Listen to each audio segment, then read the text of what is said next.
야, 어때? 시원하니 좋지? 하하. 한 남자가 캔맥주를 설주의 머리에 쏟아부었습니다. 흰 티셔츠는 젖어들었고 그 아래 그녀의 실루엣이 서서히 드러났습니다. 와, 전혀 장난 아니었네. 감탄과 조롱이 쏟아지던 그 순간 설주의 눈빛이 바뀌었습니다.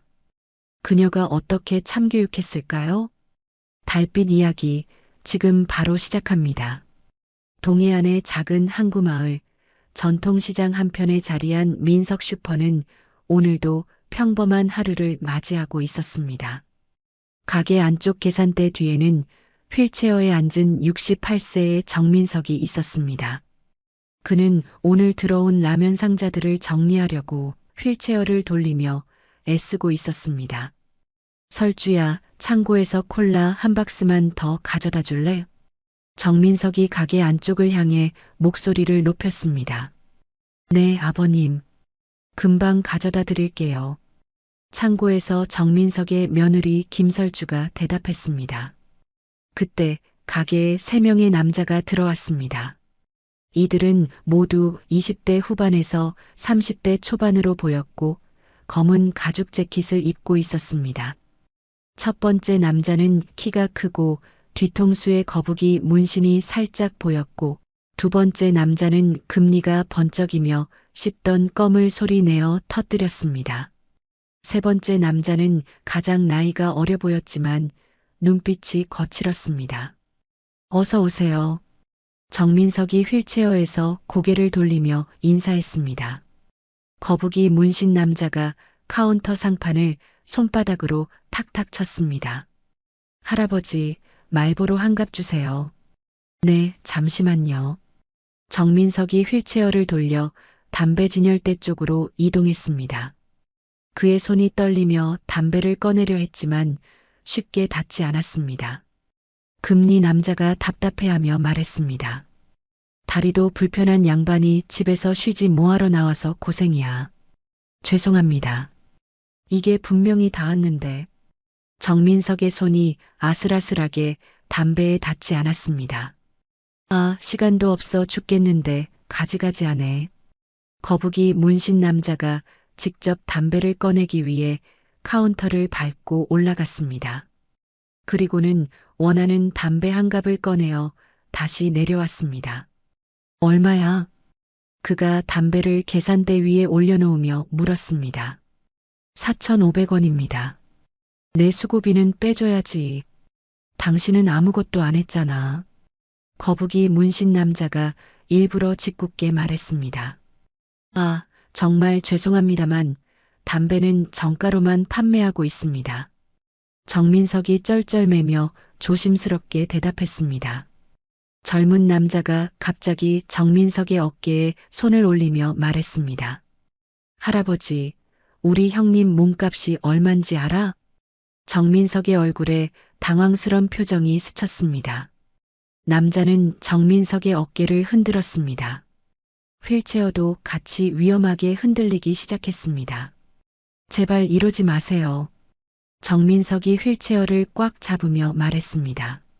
하지만 정민석은 혹시라도 설주까지 위험에 휘말릴까 걱정되어 남자들에게 일부러 최대한 작은 목소리로 말했습니다. 창고에서는 여전히 설주가 물건을 정리하고 있었지만 하필 가게의 소란이 들리지 않는 곳에 있었습니다. 야, 저 양반 어지럽겠다. 좀 살살해. 금리 남자가 진열되어 있던 캔맥주를 따며 큰 소리로 웃으며 말했습니다. 창고 정리를 마친 설주는 콜라박스를 들고 나오던 참이었습니다. 그제서야 가게 안에서 들려오는 소란이 그녀의 귀에 들어왔습니다. 가지고 오던 콜라박스를 바닥에 내려놓고 창고에서 뛰쳐나왔습니다. 시아버지는 휠체어에서 몸을 움츠리고 있었고 얼굴에는 당황과 두려움이 섞인 표정이 역력했습니다. 2명의 남자들이 카운터 앞에 서 있었고 한 명은 캔맥주를 따서 마시려고 하고 있었습니다. 그들의 옷차림과 행동에서 범상치 않은 기운이 감돌았습니다. 아버님, 무슨 일이세요? 설주가 차분하지만 단호한 목소리로 물었습니다. 거북이 문신 남자가 설주를 위아래로 훑어보며 입꼬리를 올렸습니다. 오호라, 예쁜 따님이 있었네? 금리 남자가 캔맥주를 한 모금 마시고 트림을 꺼억하며 설주에게 시선을 고정했습니다. 아니, 그럼 미리 얘기를 하시지. 우리도 다 미혼인데. 젊은 남자도 설주의 몸매를 노골적으로 쳐다보며 혀를 날름거렸습니다. 설주는 그들의 더러운 시선을 받으면서도 표정 하나 변하지 않았습니다. 대신 시아버지 쪽으로 한 걸음 다가가며 조용히 말했습니다. 손님, 필요한 물건 다 사셨으면 나가주세요. 거북이 문신 남자가 담배를 입에 물고 라이터를 켜며 말했습니다. 너는 얼마예요? 가게 안은 금연입니다. 담배 끄세요. 설주가 단호하게 말했습니다. 금리 남자가 한 손에 캔맥주를 들고 음흉하게 웃으며 설주 앞에 섰습니다. 너무 딱딱하게 굴지 마. 그럼 나도 딱딱해진단 말이야. 카운터 앞에 두 명의 남자가 그 말 뜻을 이해하고 빵 터지며 크게 웃었습니다. 설주의 눈빛이 순간 차갑게 변했습니다. 하지만 여전히 목소리는 침착했습니다. 한 번만 더 이상한 소리 하면 진짜 가만히 안 있습니다. 거북이 문신 남자가 담배 연기를 내뿜고 감탄하면서 말했습니다. 오호, 멋있다. 겁나 섹시해. 금리 남자가 거북이 문신 남자를 보고 다시 설주에게 시선을 돌렸습니다. 형님, 제가 더 섹시하게 만들어드리겠습니다. 그리고는 들고 있던 캔맥주를 설주의 머리에 붓기 시작했습니다. 설주가 입고 있던 흰색 티셔츠는 맥주가 쏟아지며 서서히 젖어들었고 흘러내리는 맥주를 따라 옷이 살에 달라붙으면서 그녀의 몸매가 서서히 드러났습니다. 설주는 당장이라도 그들을 해치우고 싶었지만 그러다간 진짜로 자신이 그들을 죽이게 될까봐 망설였습니다. 과거의 자신과 맺은 다짐이 머릿속에 떠올랐고 그 때문에 그녀의 내면은 극심한 갈등과 분노로 요동치고 있었습니다. 와, 뭐야, 전현 장난 아니었네. 거북이 문신 남자가 입을 벌린 채 감탄하며 말했습니다. 나머지 두 남자도 박수를 치며 크게 웃었고 입을 벌려 저마다 경박한 감탄을 내뱉었습니다. 설주의 인내심은 한계에 다다르고 있었습니다. 그리고 마침내 금리 남자가 설주의 몸을 만지려고 손을 뻗는 순간 설주의 몸이 반사적으로 움직였습니다. 그녀는 남자의 손목을 역방향으로 비틀면서 동시에 그의 팔꿈치를 관절 반대 방향으로 강하게 꺾었습니다. 아! 남자가 비명을 지르며 무릎을 꿇고 탭을 쳤습니다. 그의 얼굴은 순식간에 고통으로 일그러졌고 관절이 부러지는 소리가 가게 안에 울렸습니다. 설주는 남자를 놓으며 차가운 목소리로 말했습니다. 가만히 안 있는다고 했지. 젊은 남자가 당황하며 설주에게 달려들었습니다. 이년 뭐야? 설주도 젊은 남자에게 뛰어가면서 그의 주먹을 옆으로 살짝 피하고 자신의 손날로 젊은 남자의 목 쪽에 급소를 쳤습니다. 젊은 남자가 의식을 잃고 쓰러졌습니다. 거북이 문신 남자가 담배를 바닥에 던지며 소리쳤습니다. 이년이 감히. 그는 주머니에서 무언가를 꺼내려 했지만 설주가 이미 그에게 다가가고 있었습니다. 설주는 남자의 다리를 재빠르게 걸어 넘어뜨린 후 그의 팔을 등 뒤로 꺾어 올렸습니다. 아, 놔주세요, 제발. 거북이 문신 남자가 바닥에 엎어진 채 소리쳤습니다. 설주가 그의 팔에 더 힘을 주며 차분하게 말했습니다. 움직이면 팔 부러진다. 금리 남자가 자신의 덜렁거리는 팔을 부여잡고 일어나려 했지만 설주의 시선이 그에게 향하자 움찔하며 멈췄습니다. 젊은 남자도 여전히 바닥에 누워 기절한 상태였고 얼굴은 창백해져 있었습니다. 불과 30초도 안 되는 시간에 3명의 조폭이 모두 제압되었습니다. 가게 안은 조폭들의 신음소리와 거친 숨소리만 들렸습니다. 정민석은 휠체어에서 눈을 크게 뜨고 이 모든 상황을 지켜보고 있었습니다. 그의 입은 살짝 벌어져 있었고 며느리를 바라보는 눈에는 놀라움과 경외감이 섞여 있었습니다. 설주가 거북이 문신 남자의 팔을 놓아주며 일어났습니다. 꺼져. 한 번만 더 눈에 띄면 그땐 진짜 죽는다. 설주의 목소리는 얼음처럼 차가웠습니다. 거북이 문신 남자가 바닥에서 일어나며 어깨를 움직여 보았습니다. 그의 얼굴에는 분노와 함께 두려움이 스며들어 있었습니다. 금리 남자가 팔을 부여잡고 비틀거리며 일어났습니다. 금리 남자가 젊은 남자를 발로 툭툭 건드리자 바닥에 손을 짚고 간신히 일어났습니다. 세 남자는 서로를 부축하며 비틀거리면서 가게 밖으로 나갔습니다. 그들의 발걸음은 처음 들어올 때와는 전혀 달랐습니다. 거북이 문신 남자가 가게 문을 나서며 뒤돌아보며 말했습니다. 너는 다음에 진짜 뒤졌어. 우리가 누군지 알고 건드려. 하지만 그의 목소리에는 위협보다는 두려움이 더 많이 섞여 있었습니다. 가게 밖에서 지켜보던 상인들이 웅성거리기 시작했습니다. 설주가 바닥에 흘린 맥주를 치우기 시작했습니다. 정민석은 여전히 휠체어에서 며느리를 바라보고 있었습니다. 그의 마음속에는 수많은 궁금증이 일어나고 있었습니다. 지금까지 함께 살면서 전혀 몰랐던 며느리의 또 다른 모습에 충격을 받았지만 동시에 든든함도 느끼고 있었습니다. 설주가 모두 치운 후 정민석을 향해 미안한 표정으로 말했습니다. 아버님, 많이 놀라셨죠? 죄송해요. 정민석이 떨리는 목소리로 대답했습니다. 설주야, 너 어떻게? 설주의 얼굴에 복잡한 감정이 스쳤습니다. 이제 더 이상 숨길 수 없다는 것을 알고 있었습니다. 설주가 깊은 숨을 쉬며 대답했습니다. 사실 아버님께 말씀드리지 못한 것이 있어요. 정민석이 휠체어를 돌려 설주와 마주 보았습니다. 그의 눈에는 다그치는 기색은 전혀 없었고 오히려 따뜻한 배려가 담겨 있었습니다. 설주가 진열대에 기대어 서며 이어서 말했습니다. 저는 단순한 탈북자가 아닙니다. 정민석이 고개를 끄덕였습니다. 그는 설주가 탈북했다는 것은 이미 알고 있었지만 구체적인 이야기는 들어본 적이 없었습니다.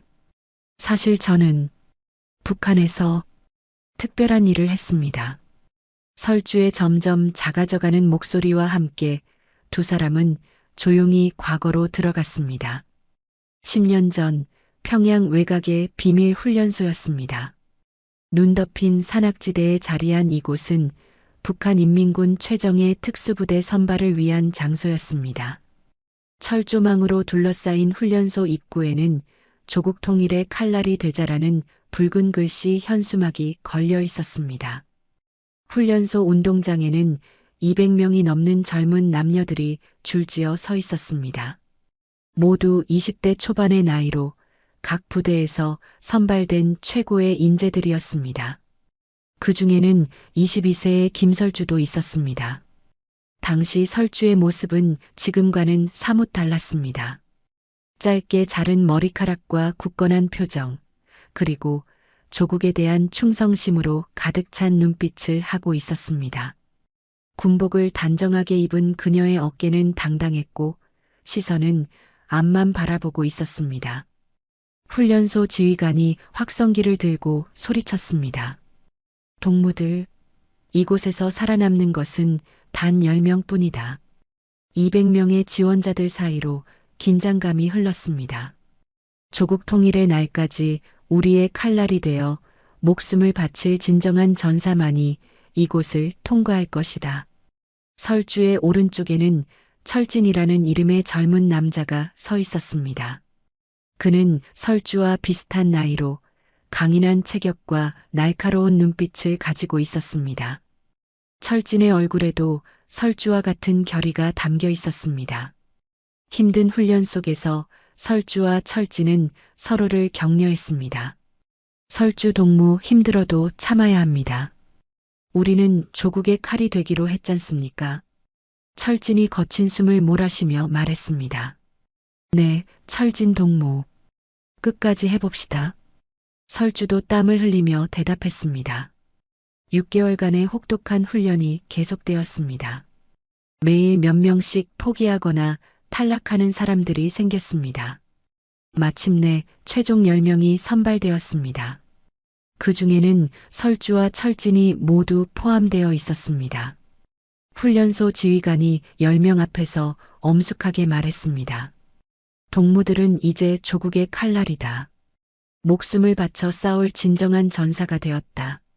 설주와 철진은 서로를 바라보며 뿌듯한 미소를 지었습니다.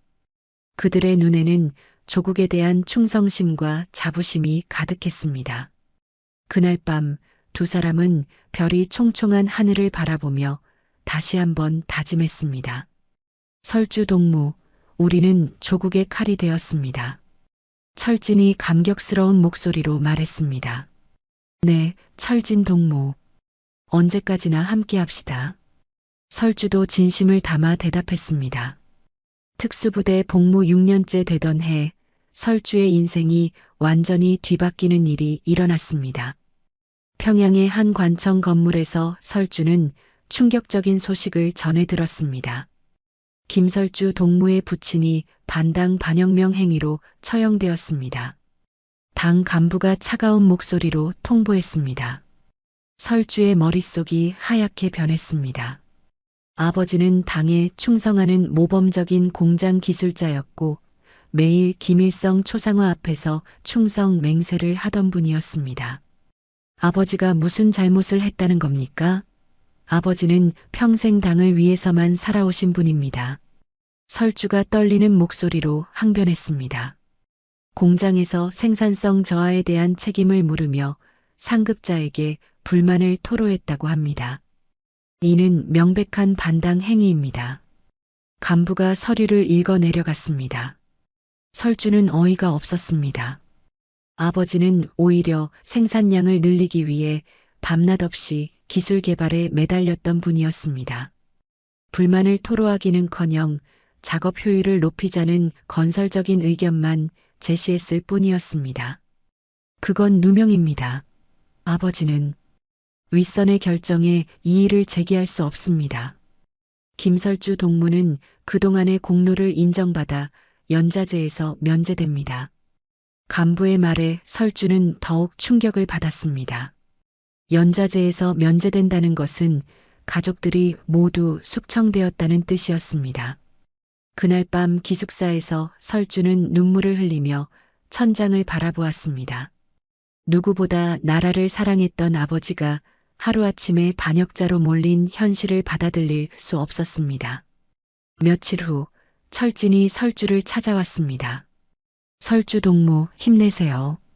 철진이 위로하려 했지만 설주의 마음은 이미 흔들리고 있었습니다. 철진 동무, 우리가 지키려는 조국이 정말 옳은 걸까요? 설주가 조심스럽게 물었습니다. 철진의 얼굴이 굳어졌습니다. 설주 동무, 위험한 생각입니다. 그런 말은 하지 마세요. 하지만 설주의 마음속 의문은 점점 커져갔습니다. 왜 아무 잘못도 없는 사람들이 죽어야 하는지, 왜 가족들이 희생되어야 하는지 이해할 수 없었습니다.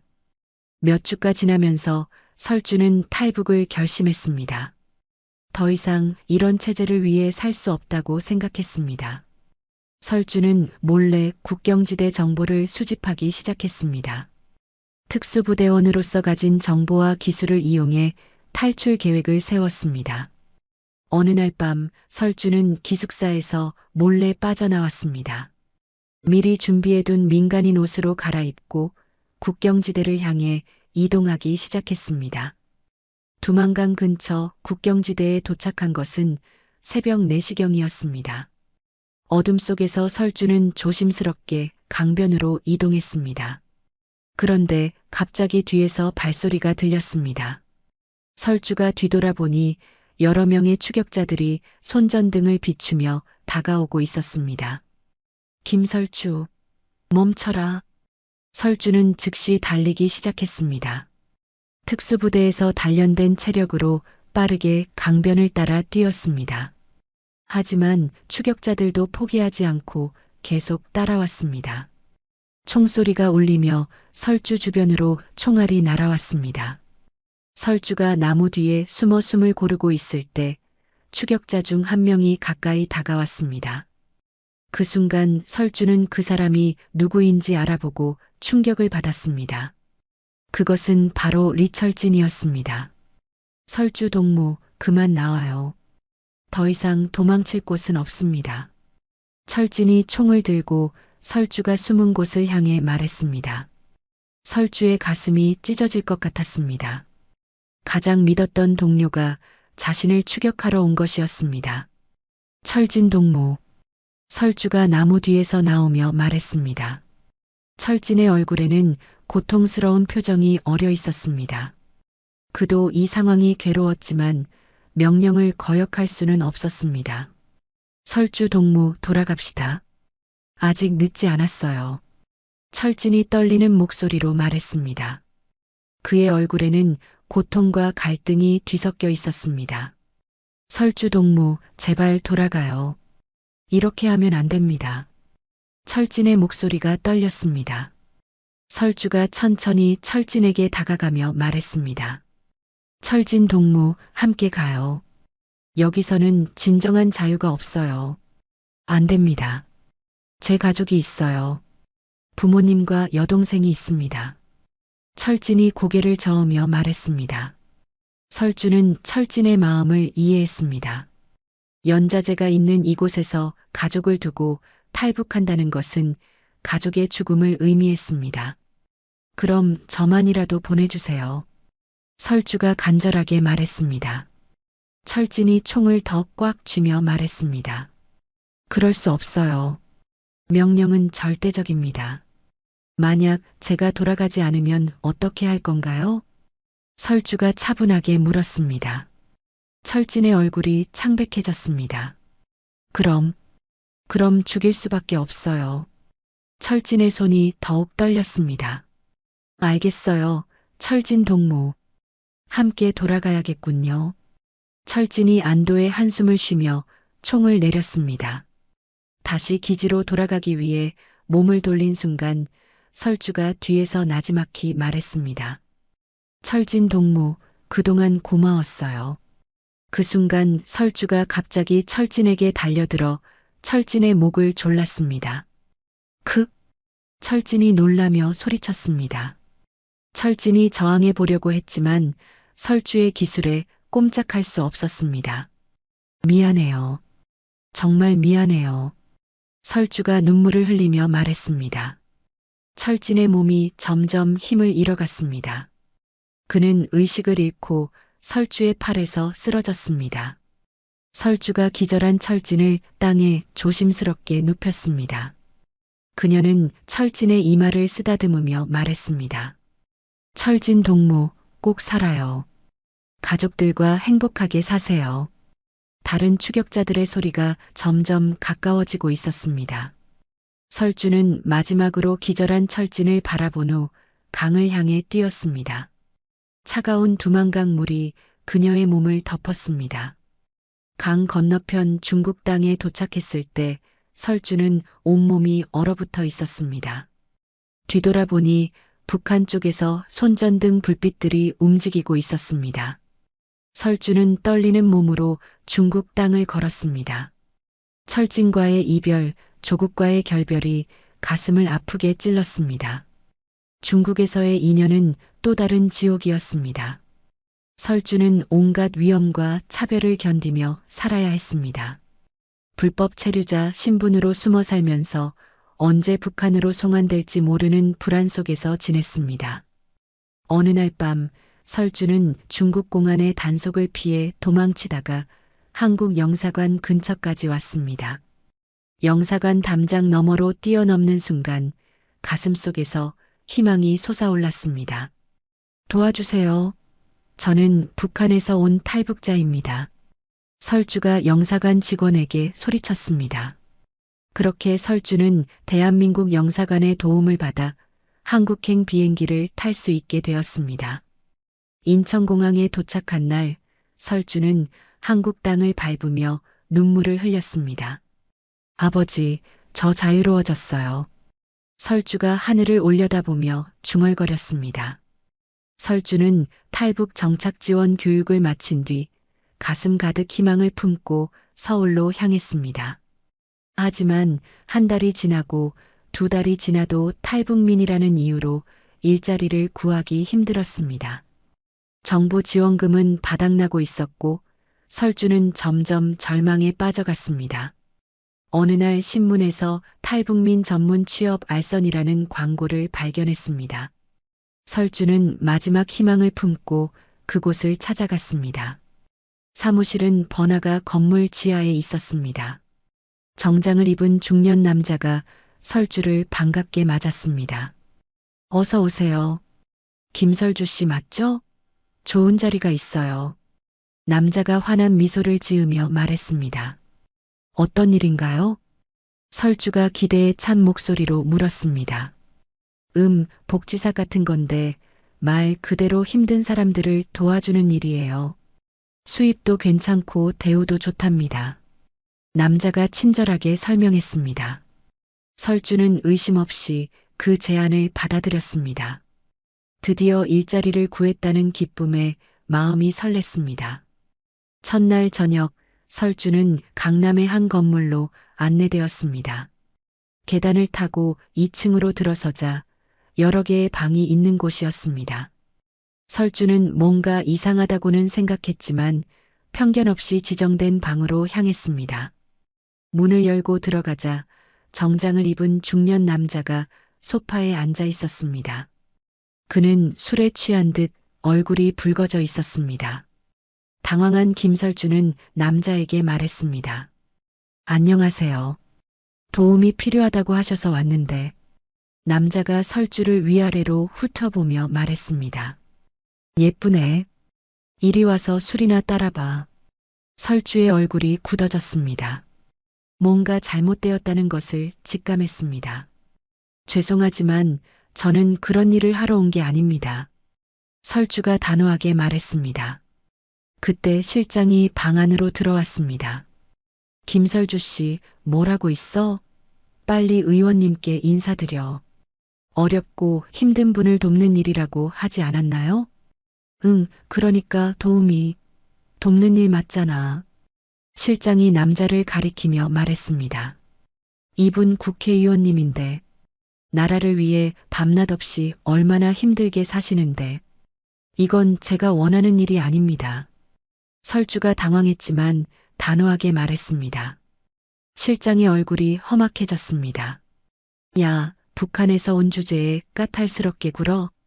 설주가 분노에 차서 방을 나가려 했지만 실장이 문을 막았습니다. 돈 받고 하는 일인데 끝까지 마무리는 해야지. 설주의 눈빛이 차갑게 변했습니다. 북한에서 단련된 본능이 깨어나기 시작했습니다. 비켜. 설주가 낮은 목소리로 말했습니다. 실장이 설주의 팔을 붙잡으려는 순간 설주가 그의 손목을 비틀었습니다. 아! 실장이 비명을 지르며 바닥에 쓰러졌습니다. 설주는 그대로 집으로 돌아왔습니다. 그날 밤 설주는 한국 사회의 냉혹한 현실을 뼈저리게 느꼈습니다. 며칠 후 설주는 편의점 야간 알바 자리를 구했습니다. 밤 11시부터 아침 7시까지 일하는 고된 일이었지만 정직한 노동이었습니다. 매일 밤 편의점에서 홀로 일하며 설주는 생각했습니다. 언제까지 이런 식으로 살아야 할지, 진정한 행복은 찾을 수 있을지 알 수 없었습니다. 그럼에도 설주는 포기하지 않았습니다. 아버지와 철진을 생각하며 꼭 행복한 삶을 살겠다고 다짐했습니다. 편의점 야간 알바를 시작한 지 한 달이 지났을 때 설주에게 특별한 단골 손님이 생겼습니다. 매일 밤 11시 30분쯤 나타나는 건설 현장 작업복을 입은 남자였습니다. 그 남자는 항상 똑같은 것을 샀습니다. 컵라면 하나, 삼각김밥 하나, 그리고 우유 한 팩이었습니다. 안녕하세요. 남자가 물건을 계산대에 올리며 정중하게 인사했습니다. 네, 안녕하세요. 설주도 미소를 지으며 대답했습니다. 남자의 이름은 정태호였습니다. 그는 작지만 선량한 눈을 가지고 있었습니다. 항상 정중하게 인사하고 계산을 마친 후에는 항상 수고하세요라고 말하는 예의 바른 사람이었습니다. 한 달 정도 지나자 태호가 설주에게 조심스럽게 말을 걸기 시작했습니다. 매일 밤 혼자 일하시느라 힘드시겠어요. 태호가 걱정스러운 표정으로 말했습니다. 괜찮습니다.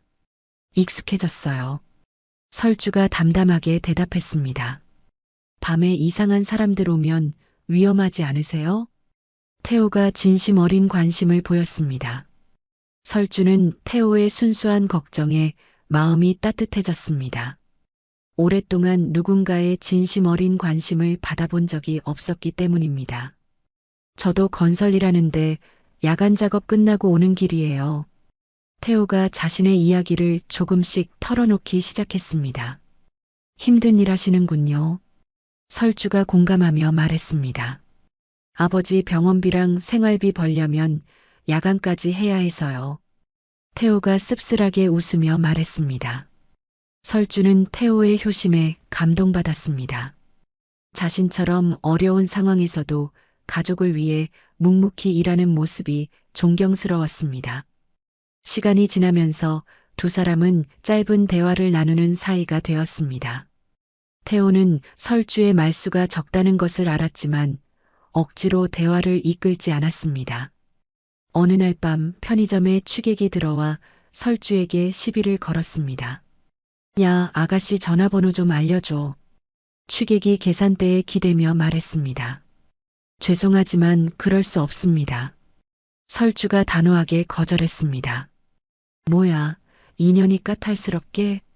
취객이 목소리를 높이며 설주에게 다가갔습니다. 설주가 자세를 취하려고 하던 그때 태호가 편의점 문을 열고 들어왔습니다. 상황을 파악한 태호가 취객과 설주 사이에 섰습니다. 아저씨, 그만하시고 가세요. 태호가 차분하지만 단호하게 말했습니다. 너 뭔데 끼어들어? 취객이 태호를 밀치려 했지만 태호는 물러서지 않았습니다. 이분이 싫어하시는데 그만하세요. 태호가 취객을 진정시키며 밖으로 내보냈습니다. 설주는 태호의 따뜻한 마음에 깊이 감동받았습니다. 자신을 지켜주려는 그의 모습에서 진정한 남자다움을 느꼈습니다. 괜찮으세요? 놀라셨죠? 태호가 걱정스럽게 물었습니다. 고맙습니다. 정말 고마워요. 설주가 진심을 담아 말했습니다. 그날 이후 두 사람의 관계는 더욱 가까워졌습니다. 태호는 설주가 탈북자라는 사실을 알게 되었지만 전혀 개의치 않았습니다. 과거가 뭐 중요해요? 지금의 설주 씨가 좋은 사람이라는 걸 알 수 있는 걸요. 태호가 진심을 담아 말했습니다. 설주는 태호의 순수하고 따뜻한 마음에 점점 마음을 열게 되었습니다. 오랫동안 얼어붙었던 가슴이 조금씩 녹아내리는 것을 느꼈습니다. 6개월 후 태호가 설주에게 프러포즈했습니다. 설주 씨, 저와 결혼해 주세요. 행복하게 해드릴게요. 태호가 편의점에서 무릎을 꿇으며 말했습니다. 설주의 눈에 눈물이 맺혔습니다. 누군가가 자신을 온전히 받아들이고 사랑한다는 것이 믿기지 않았습니다.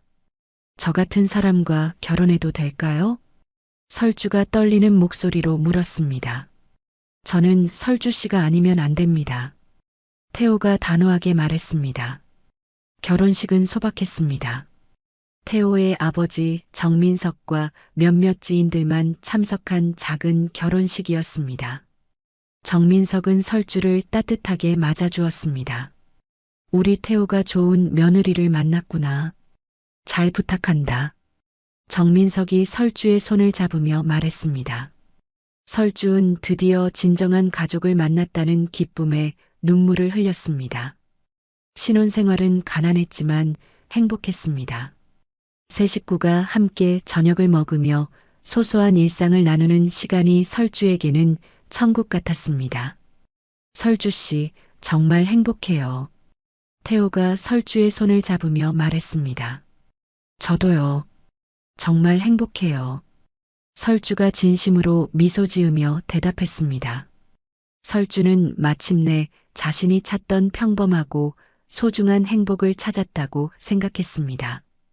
결혼 2년째, 태호는 점점 더 무리한 일정을 소화하고 있었습니다.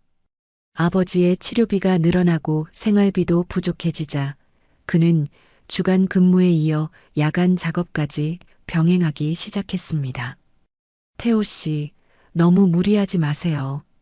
설주가 걱정스럽게 말했습니다. 괜찮아요. 조금만 더 열심히 하면 아버지 수술비도 마련할 수 있어요. 태호가 피곤한 얼굴로 미소를 지으며 말했습니다. 정민석의 다리 상태가 악화되어 수술이 필요한 상황이었습니다. 하지만 수술비가 부족해 계속 미뤄지고 있었습니다. 태호는 매일 5시에 일어나 밤 11시에 들어오는 생활을 반복했습니다. 얼굴은 점점 야위어갔고 눈 밑에는 다크서클이 깊어졌습니다. 아들아, 그만해라. 내가 이렇게 살아서 뭐하나. 정민석이 안타까워하며 말했습니다.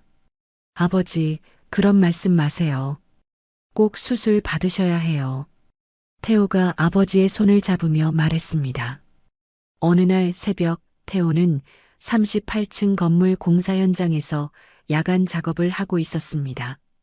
크레인으로 철근을 옮기는 작업이었습니다. 태호는 졸음과 피로를 이겨내며 작업을 계속했습니다. 그때 갑자기 크레인의 와이어가 끊어지는 소리가 들렸습니다. 위험해. 누군가가 소리쳤지만 이미 늦었습니다. 거대한 철근 묶음이 태호 쪽으로 떨어져 내렸습니다. 태호는 순간적으로 몸을 피하려 했지만 피로에 지친 몸이 재빠르게 움직이지 못했습니다. 쾅! 엄청난 충격음과 함께 현장이 아수라장이 되었습니다. 119에 신고해. 빨리. 현장 관리자가 소리쳤습니다. 설주는 새벽 3시에 병원에서 전화를 받았습니다. 정태호 씨 보호자이신가요? 응급실로 빨리 오세요. 간호사의 급한 목소리에 설주의 가슴이 철렁 내려앉았습니다. 병원 응급실에 도착한 설주는 산소 마스크를 쓰고 의식을 잃은 태호를 보았습니다. 그의 얼굴은 창백했고 온몸에 붕대가 감겨 있었습니다. 의사 선생님, 제 남편이 어떻게 된 건가요? 설주가 떨리는 목소리로 물었습니다. 의사가 무거운 표정으로 고개를 저었습니다. 내부 출혈이 심각합니다. 최선을 다하고 있지만 정민석도 부랴부랴 병원에 도착했습니다. 아들의 처참한 모습을 본 그는 울음을 터뜨렸습니다. 태호야, 우리 태호야. 정민석이 아들의 손을 잡으며 흐느꼈습니다. 3일간의 사투 끝에 태호는 잠깐 의식을 되찾았습니다. 설주야, 아버지. 태호가 가까스로 말했습니다. 태호 씨, 말하지 마세요. 설주가 눈물을 흘리며 태호의 손을 꽉 잡았습니다. 아버지를 부탁해. 꼭. 태호가 마지막 힘을 짜내어 말했습니다. 태호 씨. 설주가 소리쳤지만 태호는 다시 의식을 잃었습니다. 그날 저녁 태호는 35세의 젊은 나이에 세상을 떠났습니다. 장례식장에서 설주는 넋을 잃고 앉아 있었습니다. 2년이라는 짧은 시간이었지만 태호는 설주에게 진정한 사랑과 가족의 의미를 알려준 사람이었습니다. 정민석은 아들을 잃은 충격으로 뇌졸중이 왔습니다. 이전부터 다리가 불편했던 그는 뇌졸중까지 겹치면서 완전한 하반신 마비 상태가 되었습니다. 아버님, 괜찮으세요? 설주가 병상의 정민석을 걱정스럽게 바라보았습니다. 설주야, 미안하다. 너까지 고생시켜서. 정민석이 떨리는 목소리로 말했습니다. 아버님, 그런 말씀 마세요. 설주가 태호의 유언을 떠올리며 말했습니다. 설주는 태호의 장례를 치른 후 시아버지를 모시고 이곳 항구마을로 내려왔습니다. 서울에서는 두 사람이 살기에 너무 힘들었기 때문입니다. 작은 슈퍼를 운영하며 정민석을 돌보는 것이 설주의 새로운 일상이 되었습니다. 비록 남편은 잃었지만 시아버지는 설주에게 또 다른 가족이었습니다. 태호 씨, 제가 아버님 잘 모실게요. 약속할게요. 설주가 매일 밤 태호의 사진을 보며 다짐했습니다. 설주의 긴 이야기가 끝나자 깊은 침묵이 흘렀습니다.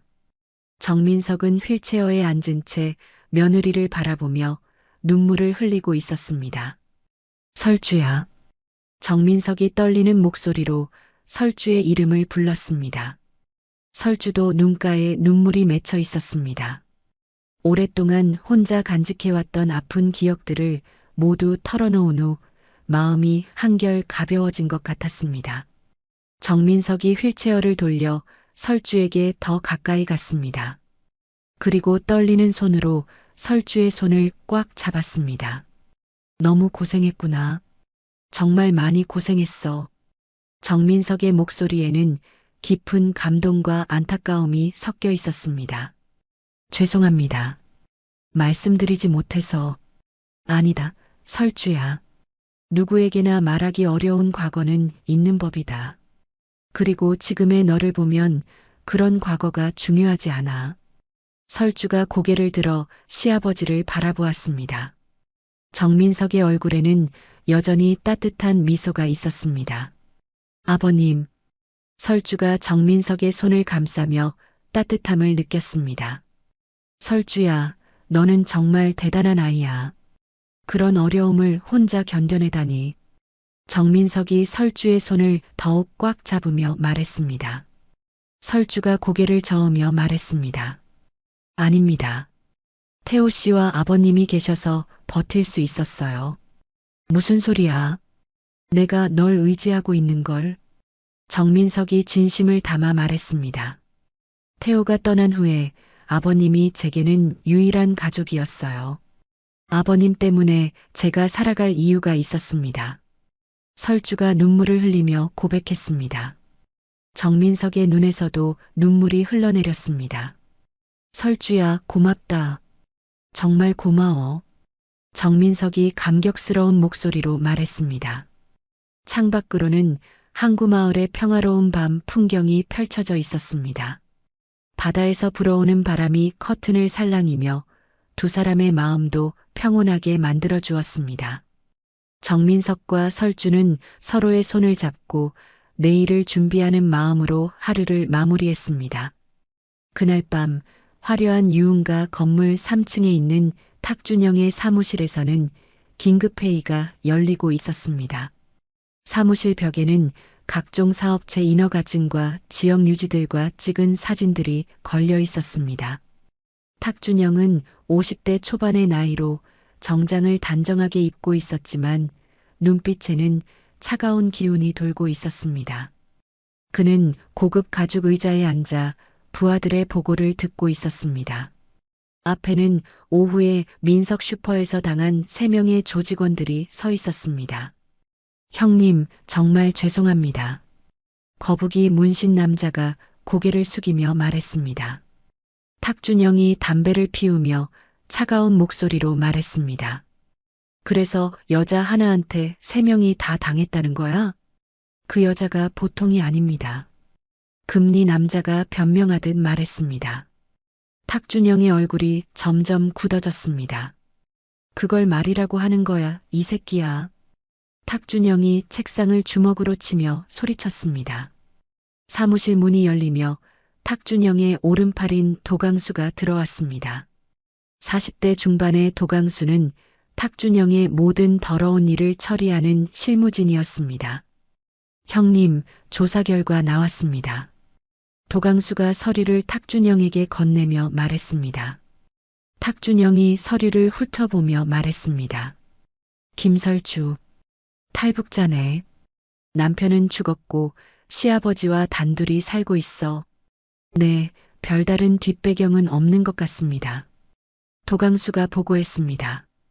탁준영이 일어나서 창문으로 다가갔습니다. 창밖으로는 자신이 장악한 마을의 불빛들이 보였습니다. 다음 날 아침 9시 민석 슈퍼 앞에 검은색 승용차 5대가 줄지어 나타났습니다. 차에서 내린 조직원들은 모두 15명 정도였습니다. 모두 검은 정장을 입고 있었고 선글라스를 끼고 있어 위압적인 분위기를 연출했습니다. 마을 사람들이 이상한 기운을 감지하고 하나둘씩 모여들기 시작했습니다. 하지만 아무도 가까이 다가오지는 못했습니다. 조직원들은 민석 슈퍼 주변을 완전히 포위했습니다. 일부는 가게 앞에, 일부는 뒤쪽에, 일부는 양옆에 배치되어 다른 사람들의 접근을 차단했습니다. 탁준영이 마지막 차에서 내렸습니다. 그는 고급 정장을 입고 있었고 손에는 금반지가 번쩍이고 있었습니다. 탁준영이 가게 안으로 들어서자 분위기가 급격히 무거워졌습니다. 그는 주변을 천천히 둘러보며 가짜 미소를 지었습니다. 어제 우리 애들이 실수한 것 같아서 사과하러 왔어요. 탁준영이 정중한 듯하지만 위협적인 톤으로 말했습니다. 설주는 시아버지 앞에 서서 탁준영을 똑바로 바라보았습니다. 무슨 일이신가요? 사장님 실력이 대단하시더라고요. 그래서 제안이 있어서 왔습니다. 탁준영이 계산대에 기대며 말했습니다. 우리 조직에서 일하시는 거예요. 월급도 많이 드리고 가게 운영하는 것보다 훨씬 편할 거예요. 설주가 단호하게 고개를 저었습니다. 관심 없습니다. 탁준영의 표정이 순간 굳어졌습니다. 이 동네는 제가 관리하거든요. 세무서, 보건소, 소방서 다 제 사람들이에요. 만약 우리가 신고하면 각종 법규 위반으로 영업정지 당할 수도 있어요. 도강수가 정민석의 휠체어 바퀴를 발로 살짝 건드렸습니다. 할아버지, 다치시면 안 되는데 말이에요. 설주가 분노에 차서 말했습니다. 시아버님께 손대지 마세요. 탁준영이 설주에게 다가가며 말했습니다. 내일까지 생각해 보세요. 생각할 것도 없습니다. 거절합니다. 설주가 즉시 대답했습니다. 탁준영의 얼굴이 완전히 굳어졌습니다. 거절하면 이 동네에서 장사하기 힘들어질 거예요. 내일 좋은 답변 기다리겠습니다. 조직원들이 하나둘씩 가게를 나가며 차에 올라탔고 가게 안의 긴장감은 쉽게 사라지지 않았습니다. 탁준영이 떠난 다음 날부터 민석 슈퍼에는 하루도 빠짐없이 각종 공무원들이 찾아왔습니다.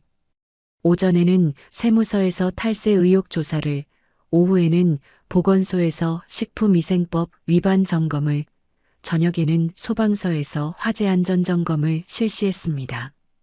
복지사무소에서는 정민석의 복지급여 부정수급 의혹까지 제기했습니다. 모든 조사에서 공무원들은 억지스러운 이유를 대며 온갖 트집을 잡았습니다. 작년에 문제 없다던 시설들이 갑자기 위험하다고 지적받았고 성실히 신고한 서류들도 의심스럽다며 재조사 대상이 되었습니다. 일주일 동안 매일같이 이어진 각종 점검과 조사로 가게 운영이 정상적으로 불가능한 상황이 되었습니다. 마을 사람들도 이상한 분위기를 느끼고 가게를 피하기 시작했습니다. 단골 아주머니들도 멀리서 가게를 보다가 돌아가는 모습이 자주 목격되었습니다. 탁준영의 보복이 두려워 누구도 민석 슈퍼를 찾지 않았습니다. 하루 매출이 평소의 절반도 안 되는 날들이 계속되었습니다. 이틀째 되는 날 평소 단골이었던 김순자 할머니가 가게 앞을 지나가며 미안한 표정을 지었습니다. 설주야, 미안해. 김순자가 조심스럽게 말했습니다. 왜 미안하다고 하세요? 설주가 의아해하며 물었습니다. 우리 남편이 탁준영 쪽 사람들한테 경고받았대. 민석 슈퍼에 가지 말라고. 김순자가 작은 목소리로 말했습니다. 설주의 얼굴이 굳어졌습니다. 다른 단골 손님들도 마찬가지야. 모두 무서워해. 김순자가 안타까워하며 말했습니다. 그날 오후부터 평소 단골 손님들이 하나둘씩 발길을 끊었습니다. 마을 사람들은 민석 슈퍼 앞을 지날 때마다 고개를 돌리고 지나갔습니다. 정육점 사장 박철민이 가게 앞을 지나다가 설주에게 작은 목소리로 말했습니다. 설주 씨, 탁준영한테 빌어요. 그래야 살아요. 무슨 말씀이세요? 설주가 물었습니다.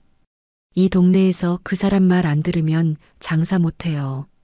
다들 알고 있어요. 박철민이 걱정스럽게 말했습니다. 매출이 급격히 줄어들기 시작했습니다. 하루 종일 손님이 한두 명밖에 오지 않았습니다. 정민석이 걱정스러운 표정으로 말했습니다.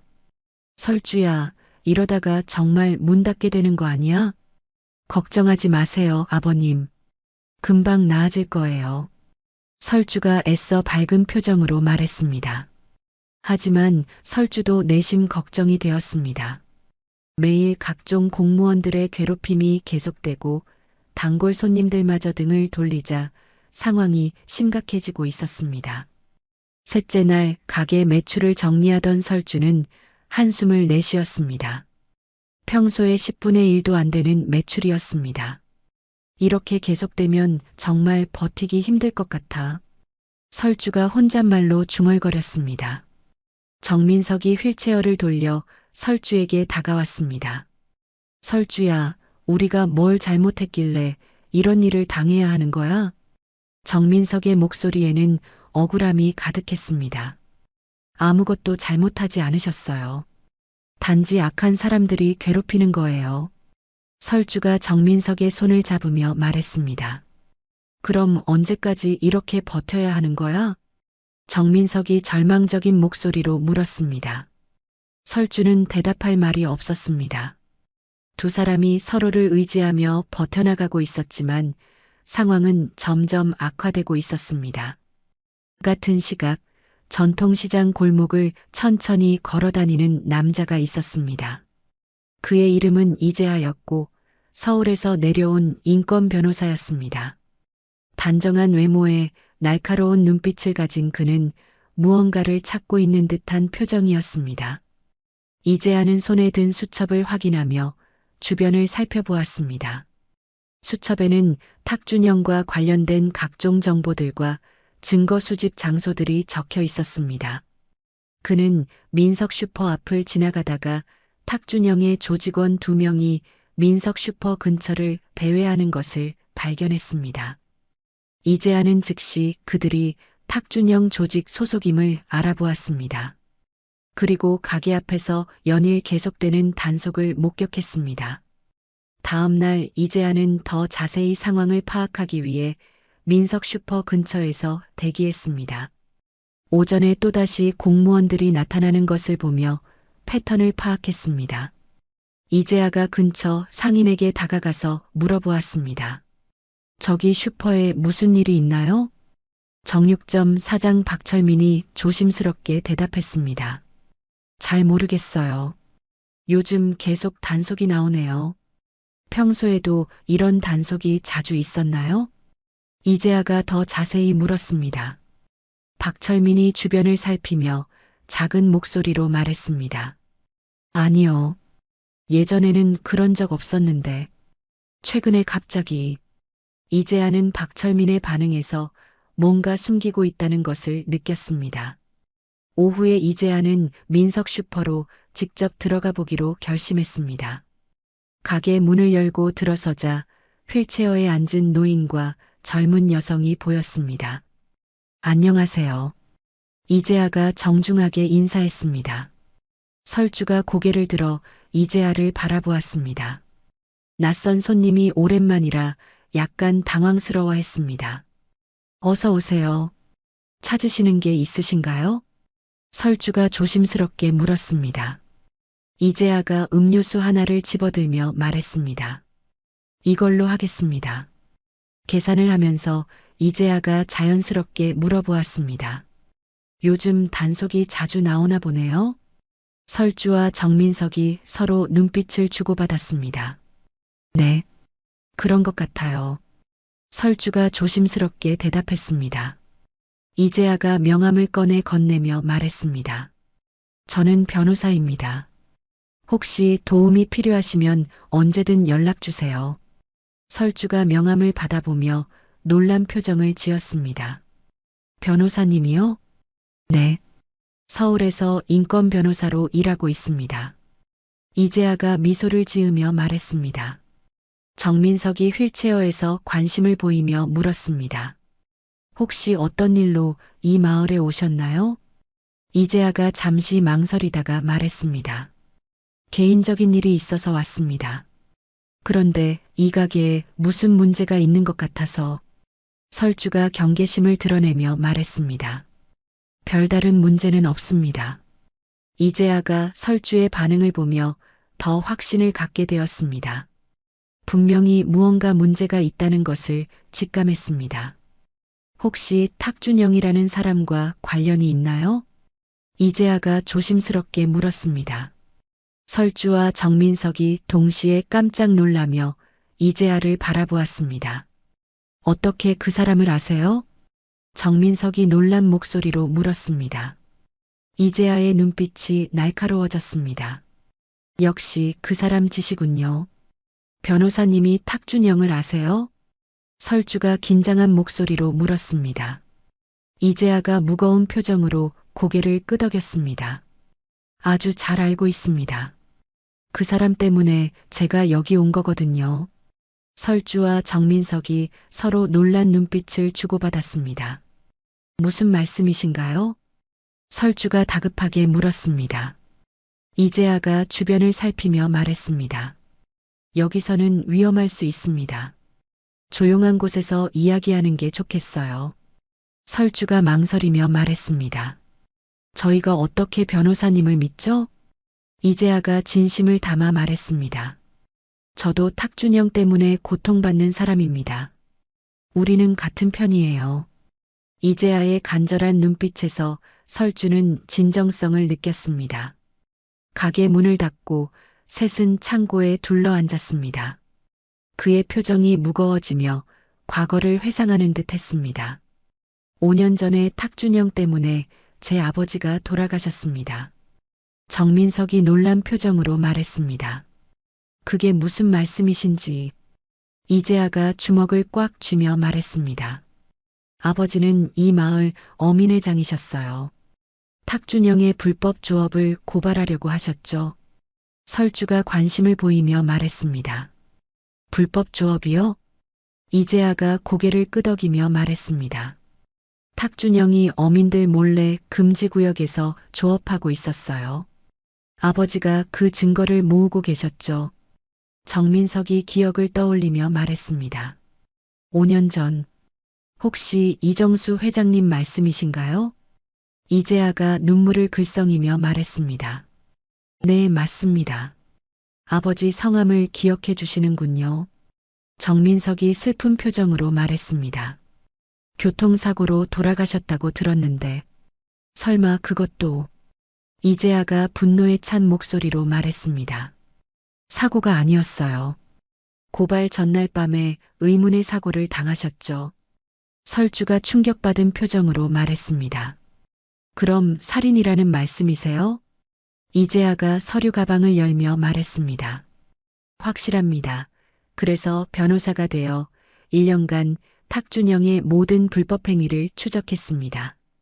그가 가방에서 파일들을 꺼내며 말했습니다. 공무원 매수, 불법 조업, 폭력 조직 운영. 증거들이 상당히 모였어요. 설주가 놀라며 말했습니다. 정말 대단하세요. 혼자서 이 모든 걸. 이재아가 진지한 표정으로 말했습니다. 하지만 아직 한 가지가 더 필요했어요. 탁준영 조직 내부의 증언이요. 정민석이 궁금한 표정으로 말했습니다. 내부 증언이요? 이재아가 말했습니다. 조직원 중에 양심 선언을 하겠다는 사람이 나타났어요. 그래서 이 마을에 내려온 겁니다. 이재아가 계속해서 말했습니다. 그런데 여러분의 사건을 보니 더 완벽한 증거가 될 것 같아요. 탁준영이 직접 공무원들을 매수해서 괴롭히는 현재 진행형 사건이니까요. 정민석이 이해가 안 된다는 표정으로 말했습니다. 저희 사건이 어떻게 도움이 될까요? 이재아가 설명했습니다. 탁준영의 공무원 매수는 과거 일이라 증명하기 어려웠는데 지금 여러분에게 일어나고 있는 일들이 바로 그 증거가 되는 거예요. 이재아가 단호하게 말했습니다. 함께 싸우면 반드시 이길 수 있습니다. 세 사람이 서로를 바라보며 손을 맞잡았습니다. 다음 날 저녁 이재아가 마을 외곽의 한적한 카페에서 한 남자를 만났습니다. 그 남자는 30대 중반으로 탁준영 조직의 전직 간부였습니다. 그가 조심스럽게 주위를 둘러보며 말했습니다. 변호사님, 정말 신변 보장이 되는 거죠? 이재아가 진지하게 말했습니다. 걱정하지 마세요. 증인 보호 프로그램도 준비되어 있습니다. 전직 간부가 녹음기를 보며 말했습니다. 그럼 시작하겠습니다. 그가 가방에서 장부를 꺼내며 말했습니다. 시장, 구청장, 세무서장, 보건소장까지 모두 여기에 적혀 있습니다. 이재아가 놀라며 말했습니다. 이 정도면 결정적 증거가 되겠군요. 전직 간부가 계속 말했습니다. 그리고 최근에 민석 슈퍼 사건도 탁준영이 직접 지시한 일이에요. 공무원들에게 따로 돈을 줘서 괴롭히라고 했습니다. 이재아가 흥분하며 말했습니다. 그것도 증명할 수 있나요? 전직 간부가 휴대폰을 꺼내며 말했습니다. 여기 녹음 파일이 있어요. 탁준영이 직접 지시하는 내용입니다. 녹음 파일에서 탁준영의 목소리가 들렸습니다. 이재아가 만족스러워하며 말했습니다. 완벽합니다. 이제 모든 증거가 완성되었네요. 이재아가 그의 손을 잡으며 말했습니다. 용기 내주셔서 감사합니다. 이제 정의를 실현할 수 있을 것 같습니다. 카페를 나서며 이재아가 혼잣말했습니다. 아버지, 이제 정말 모든 준비가 끝났습니다. 검찰청 앞에서 이재아가 무거운 서류 가방을 들고 계단을 올라갔습니다. 그의 표정에는 5년간 기다려온 순간에 대한 결의가 가득했습니다. 청사 입구에서 그가 깊은 숨을 들이쉬었습니다. 검찰청 수사부에서 이재아가 담당 검사 앞에 앉아 있었습니다. 그가 두꺼운 파일들을 책상 위에 올리며 말했습니다. 대형 사건을 고발하러 왔습니다. 검사가 파일을 펼쳐보며 놀란 표정을 지었습니다. 그가 이재아를 바라보며 말했습니다. 이 정도 분량이면 정말 오랫동안 준비하셨군요. 이재아가 단호하게 말했습니다. 탁준영과 그의 조직, 그리고 매수된 공무원들을 모두 고발합니다. 검사가 증거 사진들을 하나씩 확인하며 말했습니다. 공무원 매수 현장, 불법 조업 증거, 폭력 조직 운영. 이 정도면 바로 수사 착수할 수 있겠습니다. 다음 날 새벽 탁준영의 사무실에 검찰 수사관들이 몰려왔습니다.